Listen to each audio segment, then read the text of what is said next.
वहां पर कोई दुकान नहीं लगा सकता। वो कह रहे हैं आप कैसे रोकेंगे, आप कैसे रोक सकते हैं? आप ये बोल सकते हैं अधिकारी रूप से कि दुकान नहीं लगेगी नहीं, ये पूरी तरह गैर हिंदू की? बताइए। नहीं, जियाई साहब को लीजिए, बिल्कुल गलत। हाँ।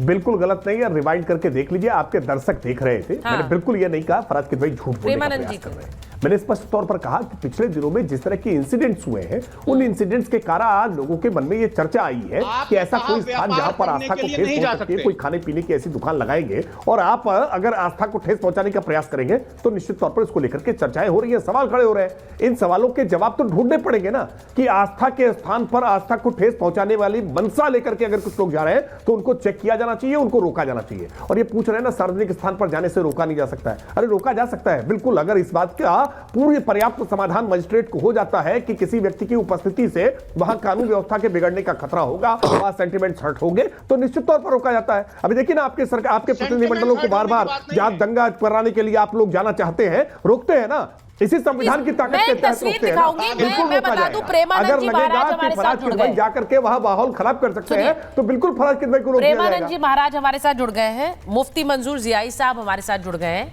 मैं एक तस्वीर दिखा रही हूं और ये तस्वीर मैं इसलिए नहीं दिखा रही हूं क्योंकि कुंभ का पर्व, कुंभ का आयोजन शुरू हो गया। ये तस्वीर आई है और इस समय आई है तो मुझे लगा इसको तस्वीर को दिखाना जरूरी है। और इसी कारणवश बार बार ये कहा जा रहा है कि जो सनातन आस्था के साथ ना आए उसे कुंभ में नहीं आना चाहिए। अब ये गाजियाबाद का एक रेस्टोरेंट का एक वीडियो आ गया है जहां पर थूक लगाकर रोटी बनाने का ये वीडियो आया है। अब वायरल वीडियो के बाद गाजियाबाद पुलिस हरकत में आई है। पुलिस ने आरोपी इरफान को गिरफ्तार भी कर लिया है। अब गाजियाबाद से ये तस्वीर आई है। अब मेरा सवाल ये है कि ये तस्वीर आने के बाद हमने देखा पिछले कुछ समय में किस तरह से ऐसी तस्वीरों को लेकर एक गुस्सा था, एक रोष था। अब इस तरह की तस्वीरें कुंभ से ना आए, ये अभी अभी आई है तस्वीर हमारे पास, इस तरह की तस्वीरें कुंभ से ना आए, लोग नाराज हो जाते हैं, लोग उसे अपनी आस्था के साथ खिलवाड़ मानते हैं, इसीलिए बार बार कहा जाता है। तो मैं प्रेमानंद जी आपसे पूछ रही हूं महाराज जी कि जब एक तरफ शंकराचार्य कह रहे हैं कि जो वंदे मातरम कह सके वो आए, दूसरी तरफ योगी जी भी कह रहे हैं कि भाई सनातन में जो आस्था रखता है वो आए। ये किसी की मनाही नहीं है महाराज जी, किसी को मना नहीं किया है, लेकिन आपको लगता है कि आस्था के बिना जुड़े अगर कोई आता है तो वहां पर उसके लिए दिक्कत हो सकती है क्या? देखिए, सबसे पहले तो मैं आप लोगों का बहुत धन्यवाद करना चाहता हूं कि सनातन संस्कृति को पूरे विश्व में जो फैलाने का काम रिपब्लिकन भारत ने किया है, तो मेरी ओर से पूरे रिपब्लिकन भारत को, उसके मैनेजमेंट को, अर्नब भाई को, सबको मेरा बहुत आशीर्वाद और कुंभ में आने का पूरे चैनल के परिवार को मेरा आमंत्रण। तो मैं जब आप सबको आमंत्रण दे रहा हूँ, मैंने ये नहीं पूछा कि आपके परिवार में कौन हिंदू है और कौन मुसलमान है रिपब्लिकन भारत में। तो ये कुंभ आस्था का प्रतीक है। जो आस्था में विश्वास रखते हैं उनका स्वागत है, परंतु लव जिहाद, थूक जिहाद, पेशाब जिहाद, ये सब नहीं चलेगा। इसके लिए माननीय मुख्यमंत्री जी ने स्पष्ट कहा है कि हमारे, और मैं माननीय मुख्यमंत्री जी को अपने ओर से और सभी संतों की ओर से आश्वस्त करना चाहता हूँ, जैसा उन्होंने कहा संबल की बात पर कि, और ये जो कुंभ में भूमि के दावों की बात पर कि अब या तो ठीक से रहें, नहीं तो अपनी खाल को बचाना मुश्किल पड़ जाएगा। तो ऐसे लोगों के लिए मेरा भी संदेश स्पष्ट है और सभी संतों का संदेश स्पष्ट है कि अगर ये घर वापसी करके आना चाहते हैं, जैसे बहुत सारे लोग हमारे पास संपर्क में हैं और घर वापसी का प्लान चल रहा है और एक तिथि निर्धारित होगी जो सब लोगों को मालूम पड़ जाएगी। तो ये अब बच्चा गलती कर दे, हम तो इनको अपने बच्चे ही मानते हैं, क्योंकि 200 साल पहले ही ये ईसा मूसा आया और अफ बफ को आए हुए 50-60 साल हुए हैं। तो अफ बफ और ईसा मूसा की कोई वैल्यू नहीं है। ये आर्यावर्त था, ईरान से लेके और अफ़गानिस्तान तक ये आर्यावर्त था। और जो अफ़गानिस्तान में कंधार था उसका नाम गंधार था और गंधारी वहाँ की रहने वाली थी। तो ये हमारी, और आदिकाल से कुंभ लग रहा है। कुंभ मंथन जो है भागवत में इसका वर्णन है और वेद व्यास का जो प्रतिपादन हुआ वो द्वापर में हुआ। तो इतनी पुरानी सभ्यता और संस्कृति के पीछे अगर ये लोग ईसा मूसा और अफ और बफ वाले ये बात करते हैं, तो कुछ चंद लोग हैं जो अपनी दुकानदारी को चलाना चाहते हैं, नहीं तो मालूम पड़ा कि वो भूखे मर जाएंगे। बाकी लोग अपने पुराने स्वरूप को अब पहचानने लगे हैं और वो संपर्क कर रहे हैं, और अगर वो अपने घर में वापस आते हैं तो उनका स्वागत है। आपने महाराज जी जो बात कही है, मैं जियाई साहब से पूछ लेती हूँ एक बार, क्योंकि हमारे साथ जुड़े हुए हैं।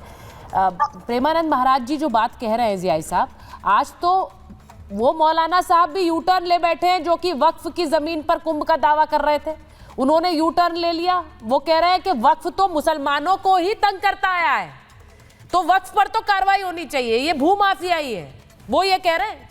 और आज वो ये भी कह रहे हैं कि कुंभ में विश्वास रखिए, क्योंकि कुंभ जहां कुंभ से जुड़े साधु संत निकलते हैं तो उन पर फूलों की वर्षा कीजिए। तो यही तो संदेश है जो एक भारत में संदेश जाना चाहिए। देखिए सुचित्रा जी, पूरे देश में एक संदेश, और ये इतना खूबसूरत एहतमाम जो योगी जी ने किया है, इतने लोगों का वहां पर आना और वहां से जाना, महाकुंभ का महापर्व है। इस महापर्व पे मैं तो मुबारकबादियां देता हूं योगी जी को कि इतना अच्छा इंतजाम उन्होंने किया है, और किसी के भेदभाव को ध्यान में रखते हुए कि कोई किसी किस्म का भेदभाव ना हो, इस किस्म की भी बात वहां पर जरूर होगी, ये उम्मीद करता हूं। क्योंकि मुल्क के अंदर में वातावरण को खराब करने वाले चंद एक लोग हैं जो वातावरण को खराब करते हैं, हिंदू मुस्लिम करने की कोशिशें करते हैं। ये देश का पर्व है और देश का पर्व पूरा देश बहुत ही उल्लास के साथ मना रहा है, और आने वाले दिनों में उसको मनाया जाएगा।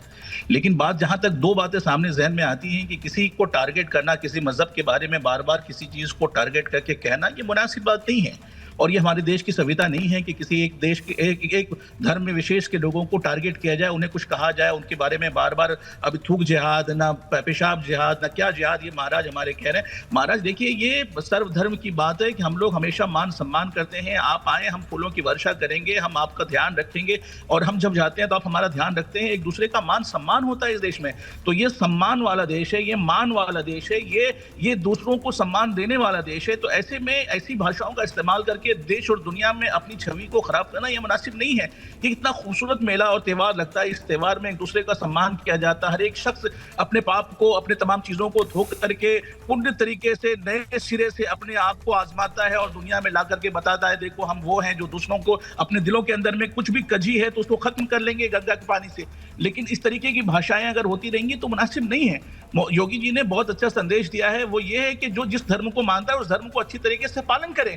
और मैं मुफ्ती मंजूर ज़ियाई पूरे देशवासियों से कहना चाहूंगा कि मुसलमानों, तुम्हें ऐसे त्योहार में जाकर के, जिस त्योहार को तुम नहीं मानते हो या तुम्हारे धर्म नहीं माना जाता है, तो ऐसे में जाकर के अपने आप को जबरदस्ती वहां पर जाकर के पेश करना और जबरदस्ती घुसना, ये बिल्कुल बेजा है। मैं मुसलमानों नहीं, मैं जियाई साहब ये सवाल इसलिए उठ रहा है, ये सवाल इसलिए उठ रहा है क्योंकि यहाँ किदवई साहब ने कहा कि भाई कोई रोक कैसे सकता है किसी को जाने से।